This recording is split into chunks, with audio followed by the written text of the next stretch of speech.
Now, over the last couple of weeks, I've traveled to speak with real farmers in their fields to ask about what they think about the dangers of agroterrorism. And I've got to say, what they told me about the fragility of our food supply will give you pause.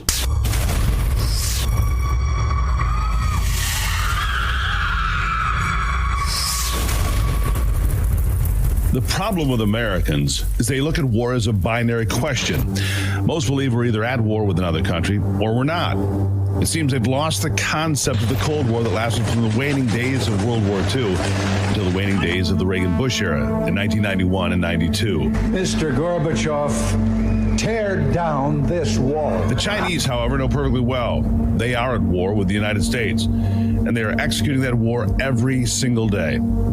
They deliver attacks on high-tech targets, steal intellectual property, plant moles in the private sector, academia, and the highest levels of government. We've witnessed cyber attacks as the FBI and the Cybersecurity and Infrastructure Agency, CISA, have highlighted Chinese operations targeting U.S. tech companies, universities, and government agencies, too. Intellectual theft, according to numerous estimates, could be $600 billion a year. And espionage is ongoing, highlighted by cases like the 2020 arrest of a Chinese military officer posing as a U.S. college student. And those are just some easy examples. Chinese warfare in America is ubiquitous. And unless we wake up, and soon, they could win this war. Because they're fighting on battlefields we don't know exist, or at least don't pay attention to. And one of the most disturbing is unfolding in the nation's heartlands. Bioterrorism. Bioterrorism. Biowarfare. Yes, warfare. Warfare without firing a shot. Mark Benjamin is a sixth-generation farmer in southern Michigan. His family began feeding the nation sometime around 1880. And his forefathers and mothers have been turning this ground ever since. They faced the Great Depression, floods, droughts, and tornadoes as well. But Mark says the recent arrest of several Chinese students from the University of Michigan carrying fungus designed to attack corn, beans, wheat, and rice is an all-new threat, and one that he takes quite seriously. From what you've read, from what you've figured out, an enhanced fungus that maybe is fungicide resistant, and that's what you're reading. What would it mean? What could it mean? Right now, we can treat the diseases on wheat and corn with a fungicide. But the stuff that's third person snuck into the U.S. is stuff that they can use to make the disease resistant to our fungicides. And what would that mean? That would mean that easily wipe out half the crop. Half, easy, if it's on wheat. Right now, every year we're dealing with it. Even sometimes when it's treated for it, you'll still get docked if the wheat has too much vomitoxin in it.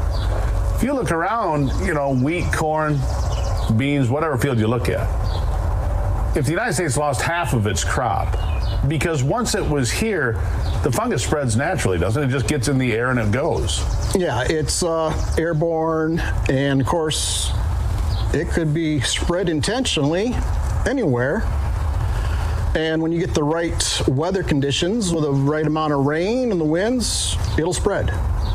If America lost half of its crop, what would that mean?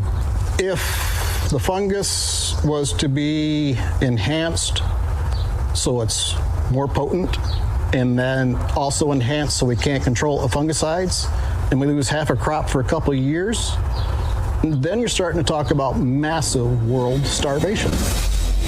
That's right, famine, like America has never known. Because from the first days of Europeans settling this nation, there's always been farmland, and not just ordinary farmland, but the most productive land in the world. And for the last 150 years, America and the American farmers have fed the world. In fact, America currently exports about 25% of its grain production annually. The impact of an agricultural failure here would be felt around the world, especially in areas where food insecurity is already an issue, like sub-Saharan Africa. Backroads like this have been the backbone of America from the beginning of this country. Farms, farmland. They've fed a nation. In fact, we've fed the world. But now farmers here in places like this, they're worried. They're worried that their lifestyle is being taken away, their farms are going bankrupt, and they're now being targeted by China. And they're worried because they know how ruthless China can be, especially when it comes to things like bioterrorism. If they're willing to sneak in fungus now, and they're probably have snuck in fungus before, or any other pest, or any other genetics, if we're catching them already, we can expect them to ramp it up, especially as world tensions are escalating. They're going to use any method they can find to mess with us and give themselves an advantage over us. And if they starve us to death, they probably don't care, do they? No, they don't care, and that's where we need to rely on our politicians and government to, help prevent it.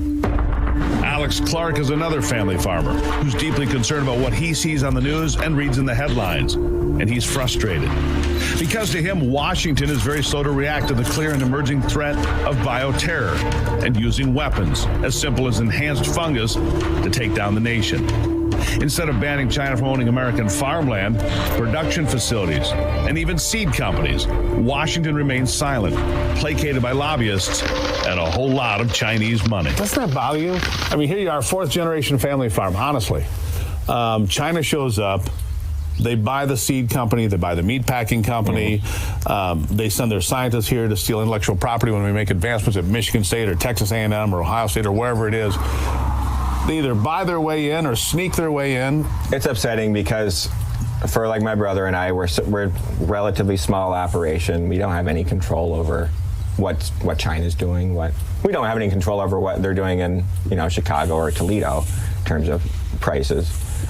So we're kind of at the mercy of our country, and we're competing with these Chinese, actors that are most likely manipulating them. We know they're manipulating the markets with, dipping into surpluses or changing their imports and exports.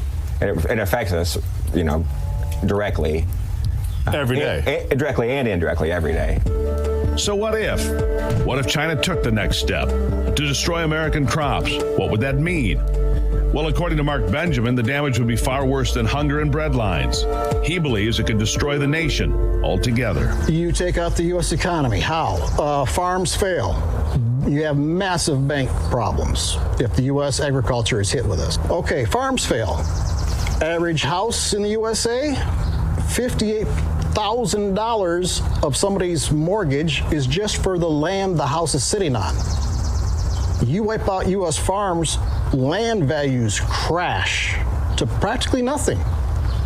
All of a sudden, overnight, housing mortgages are upside down because the land it's sitting on that costs $58,000 is now worth $1,000, $2,000. And then that's a problem for all the banks. And we go back to the same housing crisis with mortgage crisis we had 10, 15 years ago. And then the U.S. is spending all of its money to try to keep that afloat, and we're no longer able to invest in defense. So China brings in a fungus, creates an agricultural failure, creates a failure of farms, creates a crash in the price of land, creates a bank panic, creates a default by the federal government. Is that about right? One domino after another. Yes. So are we at war? It's pretty clear we are. It's pretty clear that China has been targeting us on every level, from supply chains to the energy grid, and now our food. And if you can take out the food supply, as you've now heard, you could bring down the entire nation. Like Mark said, you could do it without firing a shot. Is it an act of war? It's an act of war, yes. So what will it take for Americans to recognize the clear and present danger that is China? And what will Washington do to protect our farms from being destroyed by pests delivered intentionally? The bottom line is this: targeting American agriculture is just another strategy in the Chinese approach of asymmetrical warfare, designed to weaken America from the inside out and do lasting damage to us economically, socially, and politically.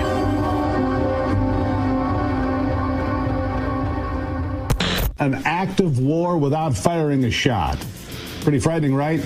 You bet we're going to stay on top of this story, because if you've just seen what a foreign power could do to our food supply with very little effort, I might add, it's incredibly dangerous. And the government needs to start doing more to protect us right now.